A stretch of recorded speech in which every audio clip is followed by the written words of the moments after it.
Olá, sejam bem-vindos ao canal Ler é Viver. Gente, eu vou pedir para a edição diminuir um pouco o som da chuva, mas eu não vou tirar, porque é uma bênção ter uma chuva dessa, né, gente? Pessoal, gostaram do meu novo visual? Ele tem um porquê de existir, tá? É porque essa semana eu fui chamado para trabalhar numa empresa, numa indústria aqui da minha cidade.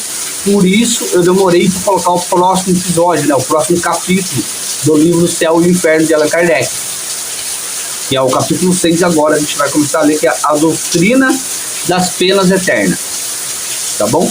A gente vai terminar esse livro aqui no canal, conto com vocês, compartilhe o máximo possível, a gente vai capítulo a capítulo. Só que agora, gente, vou pedir um pouco mais de paciência, porque como eu estou trabalhando durante a semana toda, eu vou gravar de domingo, ok? Então toda semana tem um capítulo novo. Antes era quase todo dia, era dia sim, dia não, eu tava pondo um capítulo. Agora é toda semana tem um capítulo, tá bom? Mas durante a semana toda vai ter lá no Shorts, vai ter poesia pra caramba pra vocês não sentir falta do canal.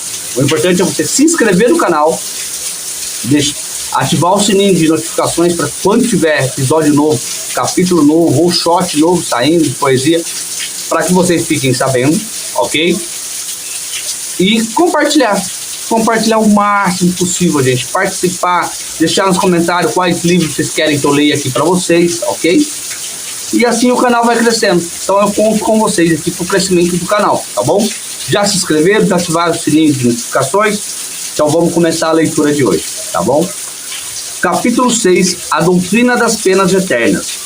Origem da doutrina das penas eternas, argumento a favor das penas eternas, impossibilidade material das penas eternas, a doutrina das penas eternas, passou do tempo, Ezequiel contra a eternidade das penas eternas e o pecado original.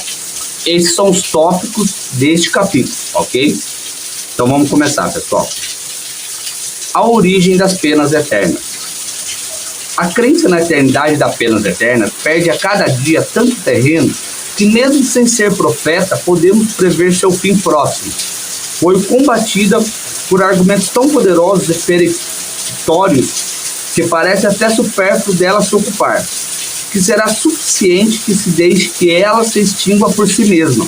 Contudo, não podemos negar que, por mais caduca que seja, esta crença ainda permanece como centro de resistência dos adversários de ideias novas, aquele que eles defendem com maior ardor, porque é um dos seus flancos mais vulneráveis e porque eles preveem as consequências de sua queda. Nesse ponto, essa questão merece um estudo sério.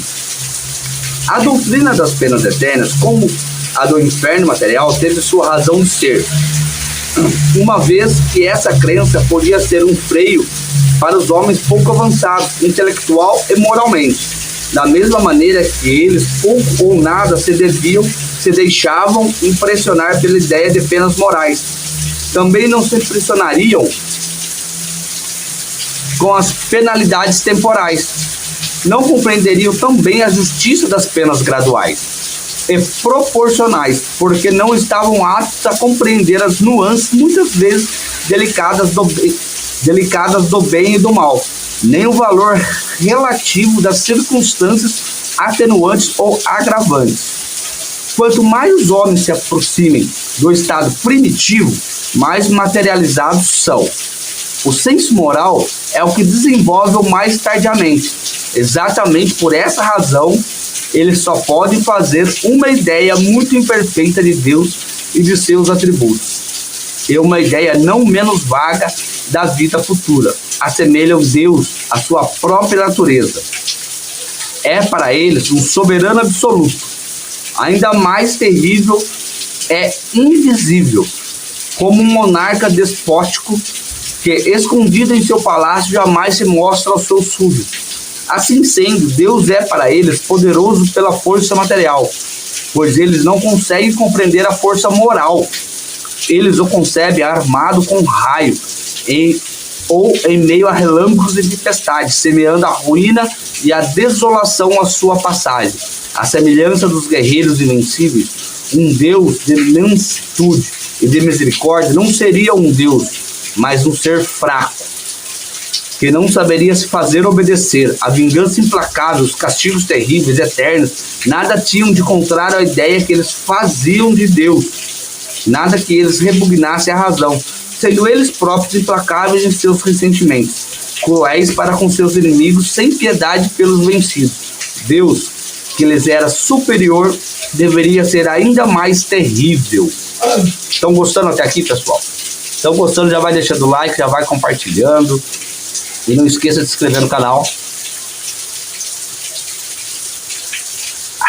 E ativar o sininho de notificações. Vamos continuar a leitura? Para tais homens eram necessárias crenças religiosas adequadas à sua natureza ainda rude. Uma religião toda espiritual. Todo amor e caridade não se poderia harmonizar com a brutalidade de seus costumes e suas paixões. Não acusemos, pois, Moisés por sua legislação draconiana, que era necessária para conter seu povo indócil, nem de ter feito de Deus um Deus vingador. Era preciso naquela época. A doce doutrina de Jesus não teria encontrado eco e teria se mostrado impotente. À medida que o Espírito se desenvolveu, o véu material se foi pouco a pouco dissipando e os homens tornaram-se mais aptos a compreender as coisas espirituais. Mas isso foi acontecendo gradualmente. Quando Jesus veio, pôde anunciar um Deus clemente, falar de seu reino, que não é deste mundo, e dizer aos homens: amem-se uns aos outros, façam bem aos que vos odeiam, enquanto os anciões dizem olho por olho, dente por dente. Ora, quem eram os homens que viviam nos tempos de Jesus? Seriam almas novas criadas para lhes encarnarem? Se fosse assim, Deus teria criado no tempo de Jesus almas mais avançadas que no tempo de Moisés. E nesse caso, em que se teriam tornado essas últimas? Teriam elas adormecido do embrutecimento pela eternidade? O bom senso rejeita tal suposição. Não eram as mesmas almas que, após terem vivido sob o império da lei mosaica, tinham ao longo de várias existências adquirido um desenvolvimento suficiente para compreender uma doutrina mais leve, que atualmente estão bastante avançadas, podendo receber um ensinamento mais completo. Gente, eu tô sem microfone, o microfone sumiu. Preciso procurar e não tô rachando no meio da bagunça. Então, só por isso já mereceria que vocês dessem o like e compartilhassem. Mas peço desculpa pelo som, tá? Eu vou tentar no áudio, na edição, dar uma melhorada, mas eu tô na garganta mesmo. Continuemos. Apesar disso, cristão não lhes pode revelar todos os mistérios do futuro. Cristo não lhes pôde revelar todos os mistérios do futuro. Ele mesmo disse: eu terei ainda muitas coisas a vos dizer, mas vos não podeis compreender. É por isso que vos falo em parábolas. Quanto a tudo que diz respeito à moral, ou seja, os deveres das relações humanas, ele foi muito explícito, porque ao tocar a corda sensível dos interesses da vida moral, sabia que seria compreendido.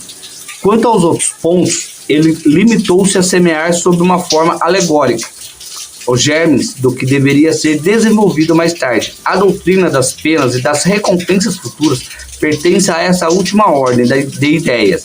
A respeito das penas, sobretudo, ele não poderia ter rompido repentinamente com as ideias tradicionais. Vinha traçar novos deveres para os homens, a caridade e o amor ao próximo, substituindo o espírito de ódio e de vingança. A abnegação do amor, a abnegação no lugar do egoísmo. Isso já era bastante. Ele não podia racionalmente enfraquecer o temor do castigo, reservado aos prevaricadores, sem enfraquecer ao mesmo tempo a ideia do dever. Ele prometia o reino dos céus aos bons. Esse reino estava então proibido aos maus. Para onde iriam eles? Era preciso um contraparte, capaz de impressionar as inteligências ainda muito materiais para se identificarem com a vida espiritual. É preciso lembrar que Jesus falava ao povo, a parcela menos esclarecida da sociedade, para o qual era preciso imagem de algumas sortes palpáveis e não ideias sutis. É por isso que ele não podia entrar em detalhes supérfluos nesse terreno. era suficiente que ele opusesse uma ideia de punição à de recompensa, que era suficiente naquela época. Se Jesus ameaçou os culpados com o fogo eterno, ele também o ameaçou de serem lançados à Gina. Mas o que era a Gina? Um lugar nas cercanias de Jerusalém, um local onde se lançava o lixo da cidade. Seria possível tornar isso ao pé da letra? Era apenas uma dessas figuras fortes de que ele se servia para impressionar as massas. Acontecia o mesmo com o fogo eterno. Se não fosse esse seu pensamento, ele seria em contradição consigo mesmo ao exaltar a clemência e a misericórdia de Deus, uma vez que a clemência e a inexorabilidade negam-se reciprocamente. Seria, pois, nos enganarmos estranhamente quando eternas, visto que todo o seu ensinamento proclama mansitude do Criador. Tá bacana até aqui, né? Tá muito legal.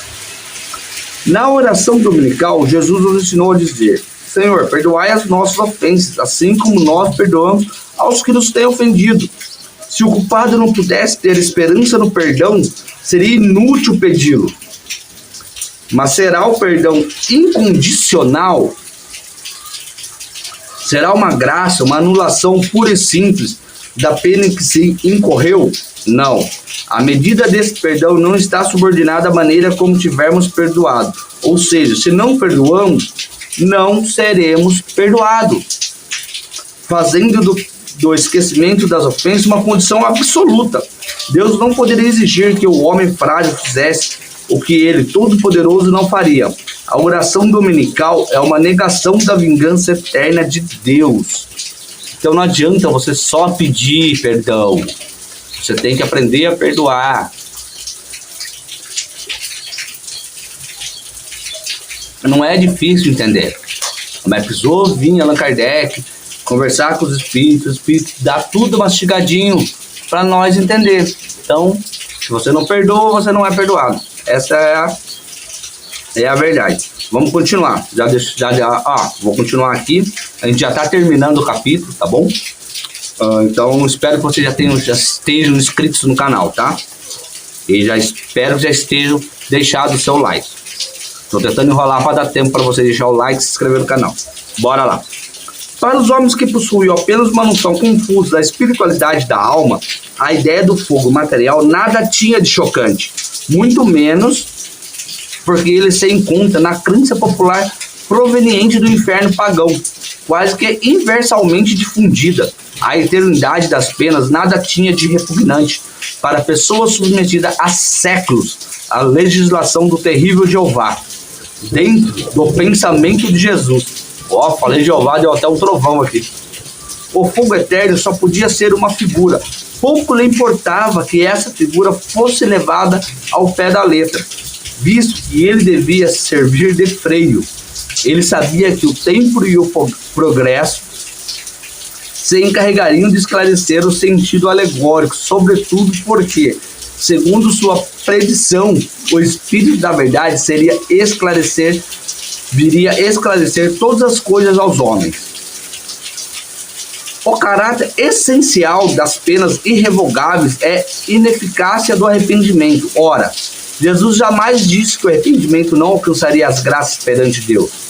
Ao contrário, em todas as ocasiões ele apresenta um Deus clemente, misericordioso, pronto a receber o filho pródigo do retorno ao lar paterno. Ele apenas o mostra inflexível para com o pecador endurecido. Mas assim mesmo, se ele traz o castigo em uma das mãos, trazia sempre na outra o perdão pronto a se estender ao culpado, desde que este voltasse sinceramente para ele. Pô, gente, mais explicadinho que isso é impossível, né? Certamente essa não é a imagem de Deus impiedoso. Deve-se também destacar que Jesus jamais pronunciou uma condenação irremissível a ninguém, nem mesmo aos mais criminosos, aos maiores criminosos. Todas as religiões primitivas, de acordo com o caráter de Deus, só um minutinho, Minha gata tava querendo entrar ali, eu ia abrir a porta para ela, mas já deitou aqui, galera. Então, voltando. Todas as religiões primitivas, de acordo com o caráter dos povos, tinham seus deuses guerreiros que combatiam à frente dos exércitos. O Jeová dos hebreus fornecia-lhes 1000 maneiras de terminar seus inimigos. Ele os recompensava pela vitória e os punia pela derrota, de acordo com a imagem que faziam de Deus. Acreditavam honrá-lo ou apaziguá-lo com o sangue dos animais e dos homens. Vem daí os sacrifícios sanguinolentos que desempenharam tão importante papel em todas as religiões antigas. Os judeus tinham abolido os sacrifícios humanos. Os cristãos, apesar dos ensinamentos do Cristo, acreditaram por muito tempo honrar o Criador, entregando ao fogo as torturas milhares daqueles a quem chamavam hereges. Eram, sob outra forma, verdadeiros sacrifícios humanos, uma vez que os faziam pela maior glória de Deus, acompanhado por cerimônias religiosas. Ainda hoje eles evocam o Deus dos exércitos antes dos combates e o glorificam após a vitória. E isso frequentemente pelas causas mais injustas e mais anticristãs. Como o homem é lento em abandonar seus preconceitos, seus hábitos e suas ideias primitivas, 40 séculos nos separam de Moisés. A nossa geração cristã ainda pode ver traços de antigos costumes bárbaros consagrados, ou pelo menos aprovados pela religião atual. Foi necessário o poder dos não ortodoxos, daqueles que são vistos como hereges, para pôr fim às fogueiras e fazer compreender a verdadeira grandeza de Deus. Mas na falta das fogueiras, as perseguições materiais e morais ainda estão ainda em pleno vigor. De tal maneira, a ideia de Deus cruel permanece enraizada no homem, alimentando por sentimentos que lhe são inculcados desde a infância. Poderia ser humano estranhar um Deus que lhe apresenta honrado por atos bárbaros, condena as torturas eternas e veja sem piedade o sofrimento dos culpados? Deixa eu me ajeitar aqui que eu tô meio torto, né, gente? Sim, foram os filósofos, os ímpios, segundo alguns, que se escandalizaram em ver o nome de Deus profanado por atos que não eram dignos de sua bondade. Foram eles que o apresentaram aos homens em toda a sua grandeza, despojando o das paixões e das mesquinhez humanas, que atribuíam uma fé cega. A religião ganhou com isso em dignidade, o que perdeu em prestígio exterior. Pois se há menos homens apegados à forma, há muito mais que são sinceramente religiosos pelo coração e pelos sentimentos. Mas, ao lado desses, quantos foram conduzidos à negação de toda providência por haverem ficado apenas nas aparências? Por não ter feito com que as crenças religiosas acompanhassem o progresso da razão humana. A uns acabaram por conduzir ao deísmo, outros à incredulidade absoluta, outros ao panteísmo. O que equivale a dizer que o homem fez Deus de si mesmo na falta de outro mais perfeito? Argumento a favor das penas eternas. Voltemos aos dogmas da eternidade das penas. O principal argumento que se invoca em seu favor é o seguinte: preste bem atenção, hein, gente. Admite-se entre os homens que a gravidade da ofensa está em razão da qualidade do ofendido. A ofensa cometida contra um soberano, sendo considerada mais grave do que aquela cometida contra um simples cidadão, é punida mais severamente. Ora, Deus é mais que um soberano, uma vez que ele é infinito. A ofensa cometida contra ele é infinita e deve haver um castigo infinito para ela, ou seja, eterno. Refutação, que é a parte que eu mais adoro.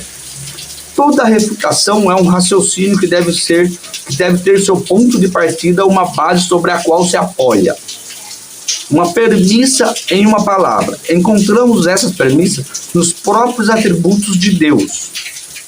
Deus é único, eterno, imutável, imaterial, todo-poderoso, soberanamente justo e bom, infinito em todas suas perfeições. É impossível conceber Deus sem o infinito de suas perfeições, sem o que ele não seria Deus. Pois poderíamos conceber um ser que possuísse o que lhe falta. Falta que ele seja o único acima de todos os seres. É preciso que nenhum possa superar ou igualar no que quer que seja. Portanto, é preciso que ele seja infinito em tudo. Atributos de Deus, sendo infinitos, não são suscetíveis de aumentar nem de diminuir. Sem isso, eles não seriam infinitos e Deus não seria perfeito. Se retirasse uma mínima parcela de seus atributos, não mais teríamos Deus, pois que seria possível a existência de um ser mais perfeito. O infinito de uma qualidade exclui a possibilidade de existir uma qualidade contrária, que a diminuísse ou anulasse. Um ser infinitamente bom não pode ter a mínima parcela de maldade, nem ser infinitamente mau, sem ter uma mínima parcela de bondade. Da mesma maneira que um objeto não seria absolutamente negro se ele houvesse o menor nuance de branco, nem absolutamente branco com a menor mancha de negro. Colocado este ponto, podemos opor ao argumento acima o seguinte raciocínio: somente um ser infinito pode criar o infinito. O homem, sendo limitado em suas virtudes, em seus conhecimentos, em seu poder, em suas aptidões, em sua existência terrestre, pode produzir apenas coisas limitadas. Entenda, Deus é limitado, você é limitado. Bom, e só pode conceber coisas limitadas. Deixa eu tomar uma aguinha, enquanto isso vocês se inscrevam no canal.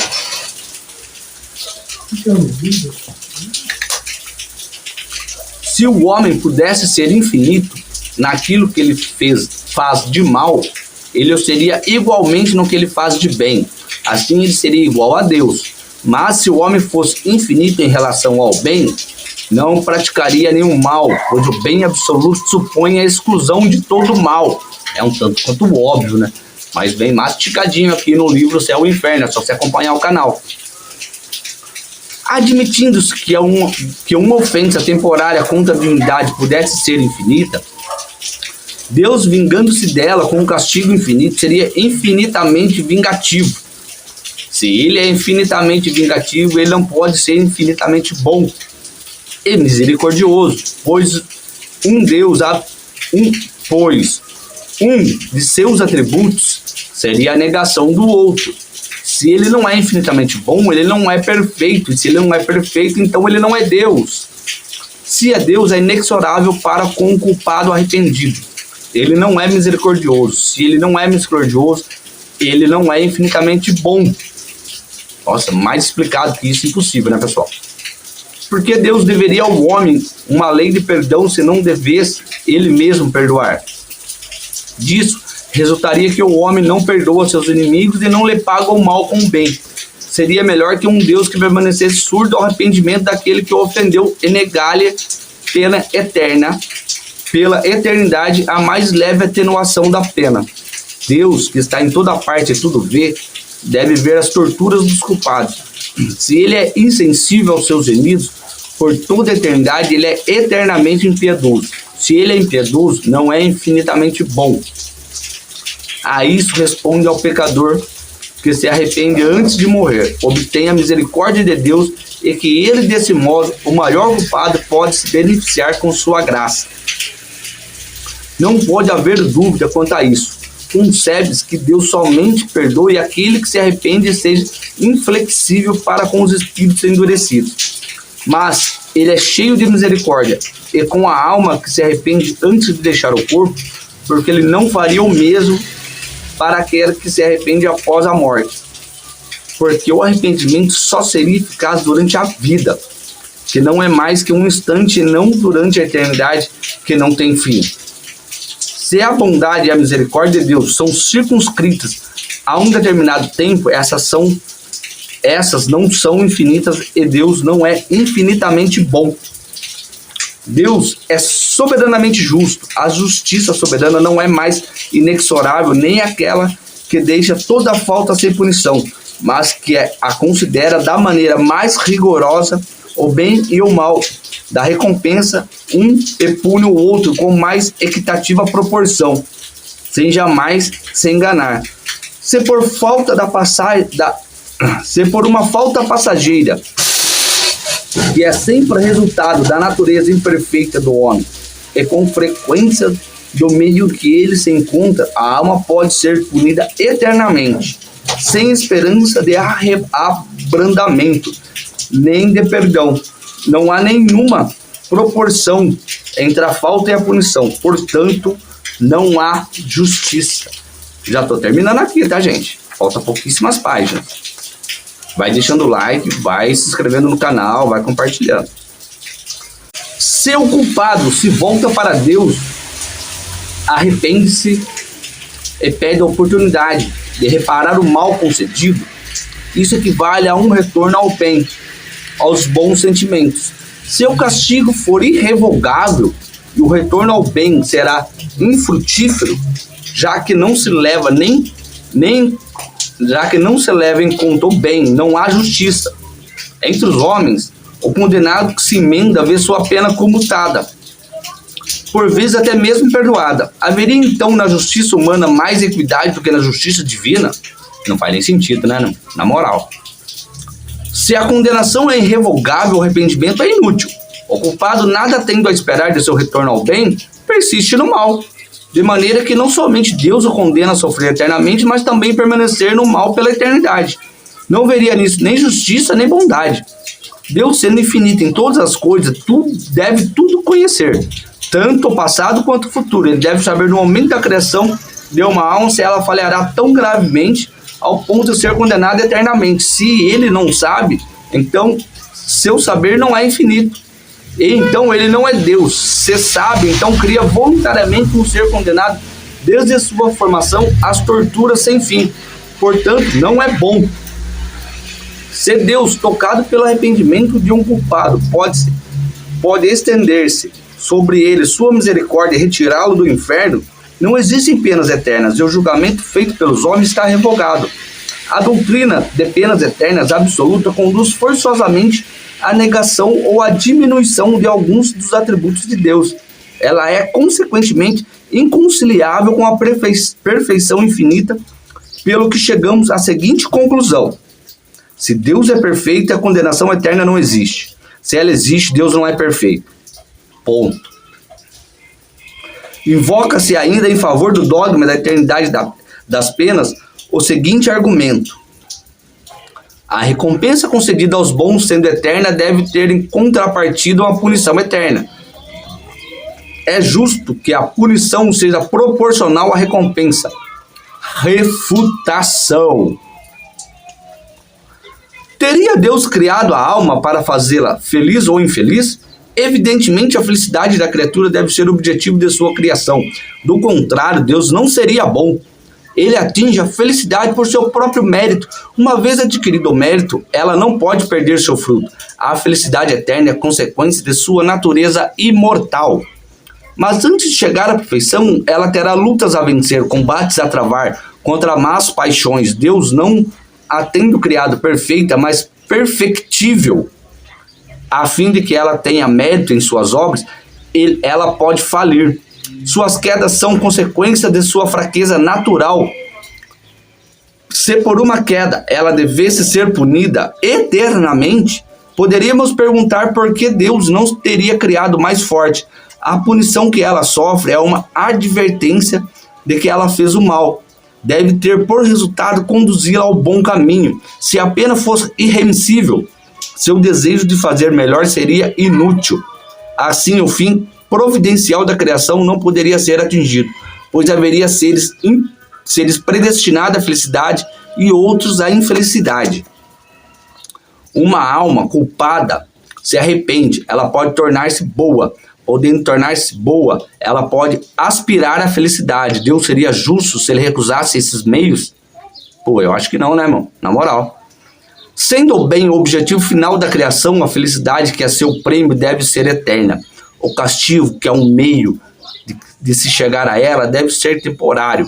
A noção mais vulgar de justiça, mesmo entre os homens, diz que não se pode castigar perpetuamente aquele que tem desejo e a vontade de fazer o bem. Um derradeiro argumento em favor da eternidade das penas é o seguinte: o medo de um castigo eterno é um freio. Se o retirarmos, nada mais tendo a temer, o homem se entrega a todos os desregramentos. Vou até tomar uma água agora para ler a refutação. Vai se inscrevendo, vai deixando seu like. É importante, gente. A gente tem que chegar a 1000 inscritos rápido, ok? Refutação. Esse argumento seria justo se, ao eliminarmos as eternidades das penas, suprimíssemos toda a sensação penal. A condição da felicidade ou da infelicidade na vida futura é uma consequência rigorosa da justiça de Deus, enquanto que uma identidade de situação entre o homem bom e o perverso seria a negação dessa justiça. Pelo fato de não ser eterno, o castigo não é menos penoso. Ele se torna tanto mais temível quanto mais você pode aceitá-lo, e tanto mais aceitável quanto mais racional. Uma penalidade na qual não se acredite deixa de ser um freio, e a eternidade das penas está neste caso. Essa crença, como já dissemos, deve sua utilidade à sua criação de ser em uma determinada época. Hoje em dia, ela não somente deixou de assustar, como também semeia incredulidade. Antes de colocá-la como uma necessidade, seria preciso demonstrar sua realidade. Seria necessário, sobretudo, que tivéssemos sua eficácia no exemplo daqueles que a preconizam e se esforçam por demonstrá-la. Infelizmente, entre esses, são bem poucos os que provam por seus atos que realmente são atemorizados. Se ela é impotente para reprimir o mal entre aqueles que dizem acreditar nela, que poder teria sobre os que não acreditam? Será admitido, ao contrário, com justiça, uma penalidade com a duração proporcional à gravidade da falta e à persistência do recrudescimento no mal, mas deixando sempre a porta aberta ao arrependimento. Impossibilidade material das penas eternas. Esse capítulo é um pouquinho longo, né, gente? São 10 páginas. Então o vídeo ficou um pouco longo, mas por isso mesmo a gente merece um like, né? Até aqui, o dogma da eternidade das penas só foi contraditado pelo raciocínio. Demonstraremos agora que ele está em contradição com os fatos positivos que temos sob nossos olhos e que provam sua impossibilidade. Seguido desse dogma, o destino da alma é irrevogavelmente fixado após a morte. É, portanto, um ponto de parada definitivo contrário ao progresso. Ora, a alma progride ou não? Eis toda a questão. Se ela progride, a eternidade das penas é inadmissível. Podemos duvidar nesse progresso quando vemos a imensa caridade das nossas aptidões morais e intelectuais que existem sobre a terra, desde o selvagem até o homem civilizado. Quando se veem as diferenças que um mesmo povo apresenta sobre um século para o outro, se admitirmos que não são mais as mesmas almas, teremos de aceitar que Deus cria almas em todos os graus de adiantamento de acordo com os tempos e lugares, que ele favorece uma enquanto relega outras, e uma inferioridade perfeita a uma inferioridade perpétua, o que é incompatível com a justiça que deve ser a mesma para com todas as criaturas. É incontestável que a alma, atrasada intelectual e moralmente, como a dos povos bárbaros, não pôde ter os mesmos elementos de felicidade, as mesmas aptidões para gozar os esplendores do infinito em comparação com aquelas cujas faculdades estão amplamente desenvolvidas. Se essas almas, portanto, não progridem, não poderão, mesmo nas condições mais favoráveis, gozar senão de uma felicidade bem reduzida pela eternidade. Chega-se assim forçosamente, de acordo com uma rigorosa justiça, à conclusão de que as almas mais adiantadas são as mesmas que antes se apresentavam como atrasadas e que progrediram Mas aqui tocamos na grave questão da pluralidade das existências, como um único meio racional de resolver as dificuldades. Não obstante, deixaremos essa questão de lado, para considerar a alma em uma única existência. Vejamos como vemos, com frequência, um rapaz de 20 anos, ignorante e cometendo todo tipo de maldade. Colocado, entretanto, num meio favorável, trabalha, instrui-se, corrige pouco a pouco e, por fim, transforma-se numa criatura piedosa. Não seria esse um exemplo palpável de progresso da alma durante a vida? Não vemos todos os dias casos semelhantes? Esses homens morrem só santamente em idade avançada, e certamente sua salvação está assegurada. Mas o que teria sido deles se um acidente o tivesse feito morrer 40 ou 50 anos antes? Ele estaria dentro de todas as condições para ser um condenado? Ora, uma vez condenado, estaria impedido de realizar qualquer progresso. Eis o caso de um homem que se salvou por ter tido uma vida longa, e que, segundo a doutrina das penas eternas, estaria perdido para sempre se tivesse vivido menos.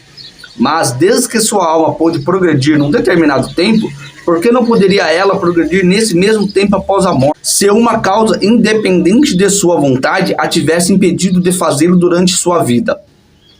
Por que Deus haveria de recusar-lhe os meios, arrependimento, ainda que tardio? Não é menos efetivo do que se viesse em tempo?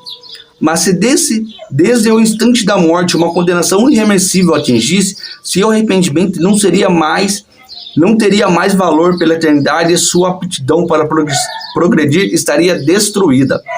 O dogma da eternidade absoluta das penas é então inconciliável com o progresso da alma, pois lhe coloca um obstáculo insuportável. Esses dois princípios se anulam forçosamente um pelo outro. Se um existisse, o outro não poderia existir. Qual dos dois existe? A lei do progresso é patente, não é uma teoria. É um fato contestado pela experiência. É uma lei da natureza, lei divina, imprescritível. Assim, desde que ela existe e que ela não se pode conciliar com outra, é que a outra não existe. Se o dogma da eternidade das penas fosse uma verdade, Santo Agostinho, São Paulo e muitos outros jamais teriam visto o céu, se tivesse morrido antes do progresso que os levou à conversão. Gente, tá bem claro para mim aqui que não tem como você ser condenado eternamente por um erro, porque senão você não progride.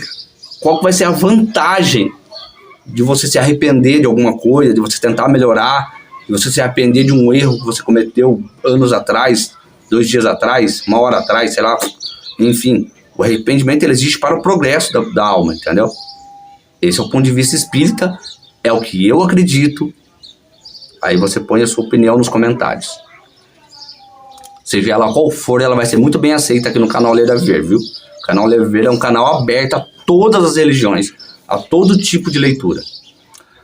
A esta última afirmação, respondem que a conversão desses personagens santos não resultou de nenhum progresso da alma, mas da graça que lhes foi concedida e pela qual foram tocados. Mas isso é jogar com palavras. Se eles fizeram mal e mais tarde o bem, é porque tornaram-se melhores, portanto progrediram. Deus lhe teria concedido então, por um favor especial, a graça de se corrigirem?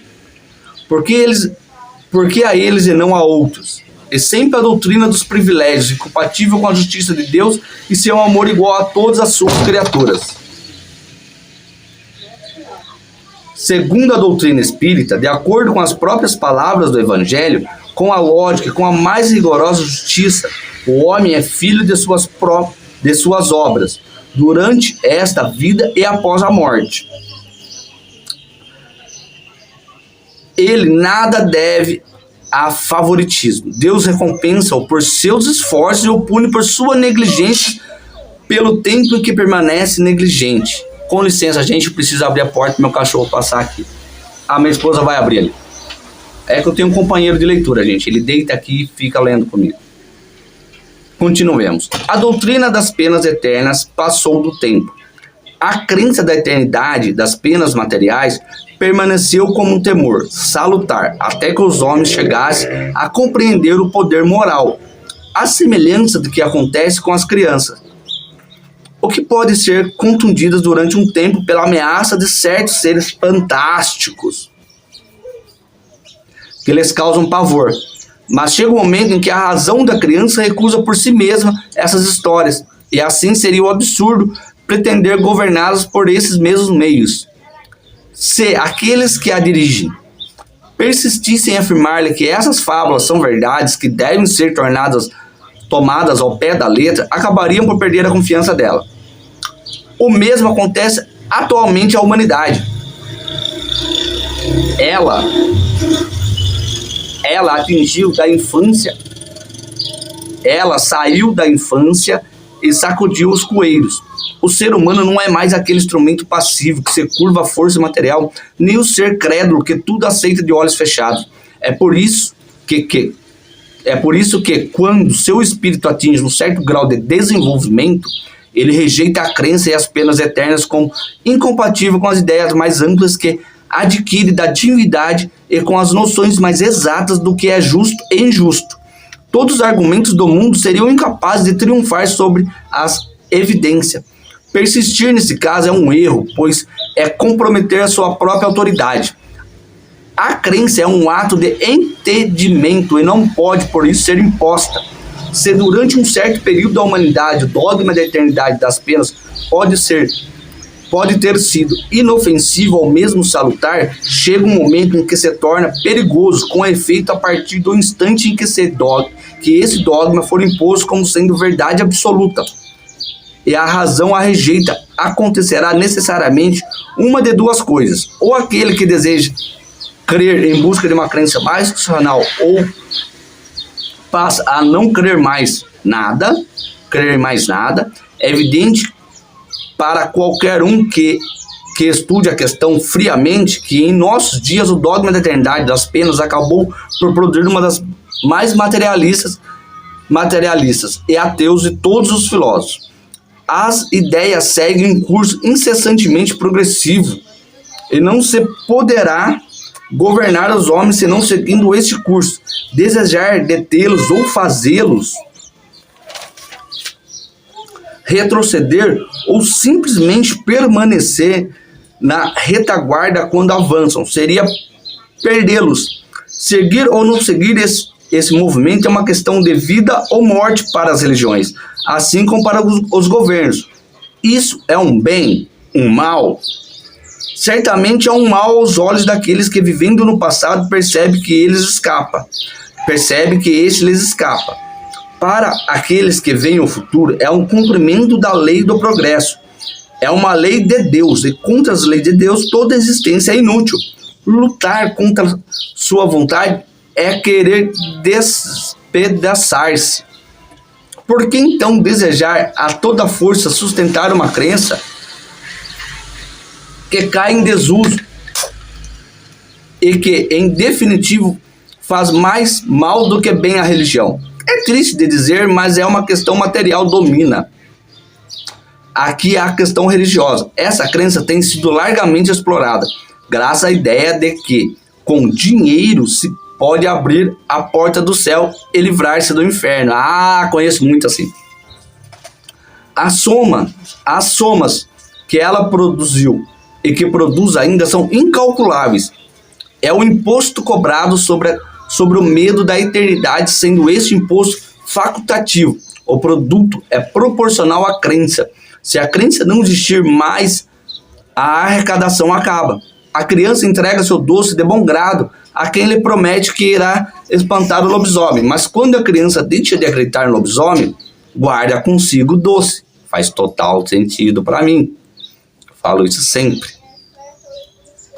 A nova revelação, fornecendo ideias mais saudáveis acerca da vida futura e demonstrando que a salvação pode ser alcançada através das próprias obras, deve enfrentar uma oposição tanto mais forte para fazer estancar as mais impotentes fontes de arrecadação. Assim acontece todas as vezes que uma descoberta ou uma invenção vem mudar os hábitos. Os que vivem dos antigos costumes sempre os defendem, fazendo desacreditar nas novidades, por mais vantajosas que sejam. Acredita-se, por exemplo, que a imprensa, apesar dos serviços que ela deveria prestar à humanidade, deveria ser aclamada pela numerosa classe dos copistas. Não absolutamente. Eles deveriam maldizê-la. O mesmo aconteceu às máquinas, às estradas de ferro e a centenas de outras coisas. Aos olhos dos incrédulos, o dogma das penas eternas é uma questão fútil, do qual se riem. Aos olhos dos filósofos, eles têm uma gravidade social devido aos abusos a que dá lugar. O homem verdadeiramente religioso entende que a dignidade da religião depende da destruição desses abusos e de suas causas. Ezequiel contra a eternidade das penas e o pecado original. Já estamos terminando, hein, gente? Já deu tempo de vocês se inscreverem, ativar o sininho de notificações para receber todos os vídeos nossos sempre que sair, e principalmente de compartilhar e deixar o like. Vamos lá. Ezequiel contra penas eternas. Desculpa. Ezequiel contra a eternidade das penas e do pecado original. Aqueles que pretendem encontrar na Bíblia a justificação da eternidade das penas, podemos obter por textos contrários que não deixam nenhuma ambiguidade sobre o assunto. As palavras a seguir de Ezequiel são a negação mais explícita não somente das penas irremissíveis, mas também das responsabilidades que os erros do pai seriam sobre toda sua descendência. Senhor, novamente me falou e disse: de onde vós tiraste essa parábola que tornasse provérbio em Israel? Os pais comeram as uvas verdes e os dentes dos filhos ficaram pegando. Desculpa, gente, vou começar de novo. O Senhor novamente me falou e disse: de onde vos tiraste essa palavra que tomasse provérbio em Israel? Os pais comeram as uvas verdes e os dentes dos filhos que ficaram pegando? Juro por mim mesmo, disse o Senhor Deus, que essa parábola não mais prevalecerá entre vós como provérbio de Israel. Pois todas as almas serão para mim, a alma do filho é para mim como a alma do pai. Mas a alma que pecou, esta morrerá. Se um homem é justo, se ele age conforme a equidade e a justiça, se não atormenta nem oprime a ninguém, se desenvolve a seu fiador o penhor que este lhe confiou, se não torna nenhum bem de outrem por meio de violência, se dá de seu pão àquele que tem fome, se cobre com suas vestes aqueles que se estavam nus, se não empresta juros, se não recebe mais do que aquilo que tinha dado, se desvia sua mão da iniquidade, e se não oferece um julgamento equiname a dois homens que a ele recorreram, se caminha na via de meus preceitos e observa meus mandamentos para agir segundo a verdade, este é justo, certamente verá, disse o Senhor Deus. Se este homem tem um filho que é ladrão e que derrama sangue, ou que realizou todas as suas ações detestáveis, e seu sangue estará em sua testa, se este homem tem um filho que, vendo todos os crimes que seu pai cometeu, torna-se de temor e se guarda de imitá-lo, se este não morrerá pela iniquidade de seu pai, mas certamente viverá, seu pai que oprimiu outrem pela calúnia e que cometeu ações criminosas entre seu povo, morre por sua própria iniquidade. Se dizeis, porque o filho não carrega a iniquidade do pai, é porque o filho agiu segundo a equidade e a justiça, porque guardou todos os meus preceitos e a praticou, por isso ele certamente viverá. A alma pecou, mata a si mesmo. O filho não mais carregará a iniquidade do pai, e o pai não carregará a iniquidade do filho. A justiça do justo será para ele, e a impiedade do ímpio recairá sobre ele. Se o ímpio se penitenciar de todos os pecados que tiver cometido, se guardar de todos os meus preceitos, se agir segundo a equidade e a justiça, ele certamente viverá, e não morrerá, e eu não mais recordarei as impiedades que ele tiver cometido. Ele viverá pelas obras e a justiça de que tiver praticado. Quero eu a morte do ímpio, disse o Senhor Deus, não quero antes que ele se converta e que saia do mau caminho, e que viva. Ezequiel capítulo 18. Dizei-lhe essas palavras, juro por mim mesmo, diz o Senhor Deus, que não quero a morte do ímpio, mas quero que o ímpio se converta, que deixe seu mau caminho e que viva. Ezequiel capítulo 33, versículo 11. Gente, esse foi o capítulo 7 do livro O Céu e o Inferno, de Allan Kardec. Deixa eu voltar aqui para ver se eu errei. Não, minto. Perdão, erro, volta. Capítulo 6, a doutrina das penas eternas. Aqui nós lemos os tópicos: origem da doutrina das penas eternas, argumento a favor das penas eternas, impossibilidade material das penas eternas, a doutrina das penas eternas passou do tempo, Ezequiel contra a eternidade das penas e o pecado original. Foi esses tópicos que foram lidos nesse capítulo. Este é o livro O Céu e o Inferno, de Allan Kardec, tá? Se encontra em qualquer livraria, mas aqui no canal Ler e Ver você vai ter ele todinho, capítulo a capítulo. Então se inscreve no canal, pessoal, se inscreve, ajuda a gente aí, tá? Se inscreve no canal, compartilha o máximo que vocês puderem essa leitura, tá? Deixa o like pra gente aí, senta o dedo no like.